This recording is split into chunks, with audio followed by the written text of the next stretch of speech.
Necessidade urgente de uma visão mais elevada.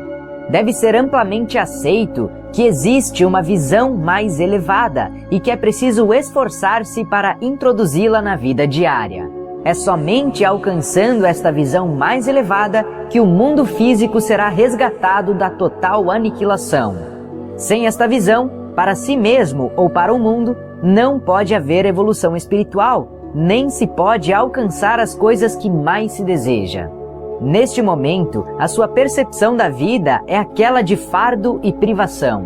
Estas crenças são retratadas e reforçadas de forma chocante pela televisão. Elas acabarão por trazer a miséria que você esperava nunca conhecer.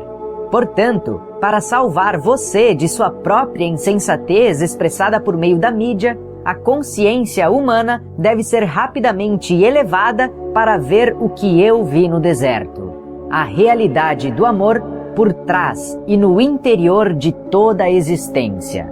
Observe bem, quando esta grande verdade for percebida e bem acolhida, a realidade do amor começará a manifestar-se de várias formas em cada coisa viva e no meio ambiente em si. A experiência da abundância e felicidade reforçará a consciência da abundância e felicidade. E assim, uma espiral espiritual de vida cada vez mais elevada e maravilhosa será colocada em movimento. Quando a verdadeira natureza do ser for completamente entendida, a humanidade avançará para o próximo degrau de evolução espiritual e porá em movimento uma nova e abençoada forma de esforço humano e de experiência pessoal. Para alcançar estas metas, a humanidade precisa primeiro obter discernimento sobre o que e quem é. Uma nova e importante questão já está se apresentando para a consciência das pessoas. Quem é você, realmente, por trás da fachada que apresenta ao mundo? O que é preciso para alguém ser autêntico? É esta pergunta, quem é você realmente, que é respondida em cada nível do seu ser nestas páginas. E se você puder aceitar, como guia para a sua vida cotidiana, tudo o que eu compreendi durante a minha experiência de 6 semanas no deserto, você também, finalmente, se tornará íntegro e verdadeiro, assim como eu me tornei íntegro e verdadeiro antes de começar meu ministério de cura e de ensinamento. Uma vez que existem poucas pessoas no mundo que se consideram íntegras neste momento, você seguramente reconhece que há uma necessidade urgente de que eu me introduza em sua mente para dirigir você até uma nova maneira de pensar e sentir. Esta mudança na consciência irá levá-lo à divina harmonia com a realidade e às melhores condições de vida e segurança. Para fazer este trabalho de reconstrução em sua consciência, eu devo primeiro registrar em sua mente, e você deve aceitar, que eu ensinei na Palestina muitas coisas que os homens ainda não estavam prontos para receber. É significativo que nunca tenha sido publicamente questionada a ausência de registros de minha juventude. Qual foi a verdadeira razão de tão importante omissão? É igualmente significativo que, embora eu tenha passado 6 semanas no deserto depois de meu batismo e tenha saído daquela experiência como um mestre e curador, nenhum escritor tenha tentado descrever o que realmente aconteceu durante aquele tempo. Apenas se disse que eu era tentado pelo demônio, que estava entre as bestas e que os anjos estavam comigo. Não há a menor indicação do que aconteceu no deserto, que me permitiu voltar às cidades e aldeias proclamando que o reino de Deus está em vocês e falar nas sinagogas com tal autoridade que os anciãos judeus ficaram atônitos. A verdade a respeito da minha condição humana, por um acordo comum entre meus discípulos, foi suprimida para dar maior credibilidade à minha suposta divindade e ministério. Segundo os evangelhos, eu era o único filho de Deus. Por que então frequentemente eu me referia a mim mesmo como o filho do homem? Fiz estas afirmações especificamente para confrontar as crenças predominantes a respeito da minha divindade e para gravar na mente das pessoas que eu tinha a mesma origem física delas. Minha intenção era a de que compreendessem que o que eu podia fazer, elas também poderiam, se tivessem o meu conhecimento e seguissem as minhas instruções para pensar e atuar acertadamente. Tantos mitos têm surgido a respeito de minha pessoa terrena e minha consciência espiritual, que já é tempo de livrar-se deles tão completamente quanto possível, uma vez que estão impedindo as pessoas de evoluir espiritualmente. Você, que foi doutrinado com ensinamentos religiosos, deve tentar compreender que meus discípulos evangelistas, ao relatarem minha vida, descreveram somente aquilo de que se lembravam pessoalmente e que apoiava plenamente seus relatos de minhas atividades sobrenaturais. Eles também incluíram muitas coisas que outros disseram sobre mim durante os cerca de 30 anos que se seguiram à minha morte. Depois de tamanho lapso de tempo e do inevitável embelezamento da verdade, como é possível que tenham escrito uma biografia fidedigna a meu respeito e de tudo o que realmente aconteceu? Ou explicar corretamente minhas percepções espirituais verdadeiras, as quais deram origem às minhas palavras e meus milagres? Somente uma pessoa pode escrever deste ponto de vista, e essa pessoa sou eu mesmo. Portanto, estas cartas vão levar a você a minha verdade, de uma forma que nenhum espectador poderia fazê-lo, não importando o quanto eles pensavam que entendiam o meu pensamento. Por esta razão, durante mais de 40 anos, a mente do meu canal tem sido sistematicamente purificada de todo o ensinamento ortodoxo e o sistema de comunicação entre nós tem sido aperfeiçoado.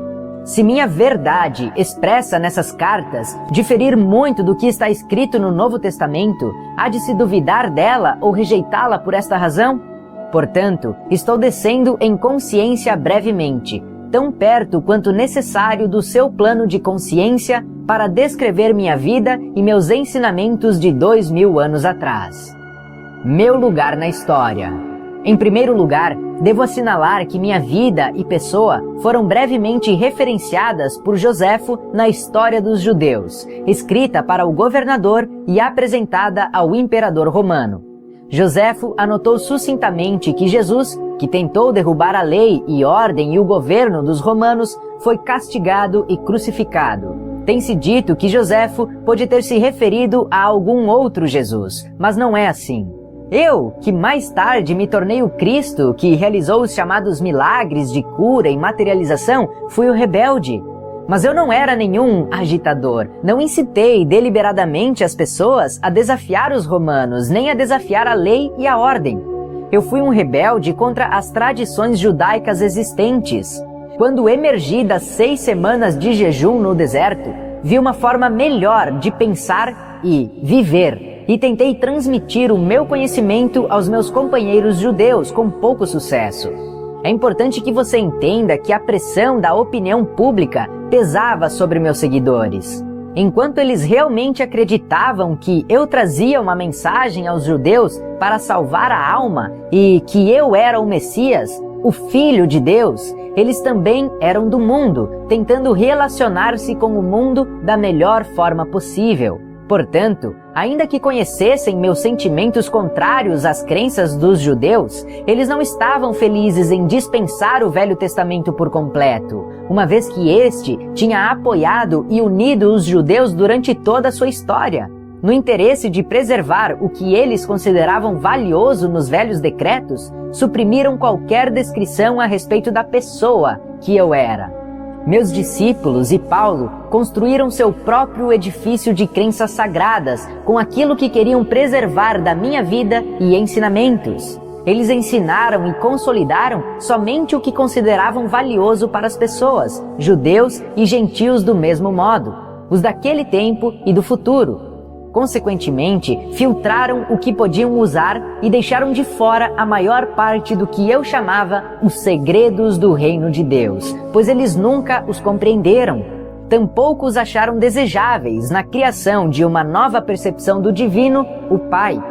Para preservar a crença judaica na salvação do castigo pelos pecados, por meio dos sacrifícios no templo, adotou-se a pessoa de Jesus como o supremo sacrifício que pagou pelos pecados dos homens através de sua crucificação. Esta crença servia a muitos propósitos naquele tempo. Isso deu à minha morte na cruz uma razão válida e heróica. Ela provava às pessoas que eu era o Filho de Deus e que havia realizado uma missão específica até o fim da minha vida. Esta crença também provou ser de grande consolo para os judeus quando seu templo foi destruído pelos romanos e levou a muitas conversões. Muitas seitas de judeus e gentios também não acreditavam em vida após a morte. Consequentemente, era altamente reconfortante escutar que Jesus Cristo havia superado a morte e mantido seu corpo.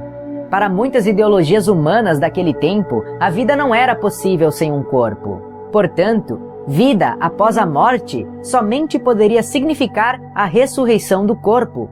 Isso também manteve o meu nome constantemente vivo na mente das pessoas. Eu era a valente figura histórica que havia morrido para assegurar que os homens fossem libertados de todo o medo do inferno e da condenação. Desde que eles acreditassem em mim, poderiam caminhar como homens libertos. É somente porque meu nome se manteve vivo até hoje que posso vir agora até você oferecer-lhe a verdade que eu queria muito compartilhar com as pessoas há 2000 anos. Minha juventude e as experiências no deserto. Eu nasci na Palestina. Minha mãe estava convencida de que eu era o Messias. Ao contrário da crença popular, eu não era uma criança santa. Aos 12 anos, levaram-me até o templo para ser entrevistado pelos sumos sacerdotes, para que se determinasse se eu estava pronto para iniciar o treinamento religioso judeu. Fui rejeitado por ser demasiado teimoso. Amargamente decepcionada, minha mãe me levou para casa e fez o seu melhor para criar-me na santidade que marcou o seu próprio comportamento em todos os momentos. Aquela era uma tarefa impossível, já que eu era, acima de tudo, um individualista de comportamento indisciplinado. Fiquei ressentido com as orientações de minha mãe e sua tentativa de disciplinar-me.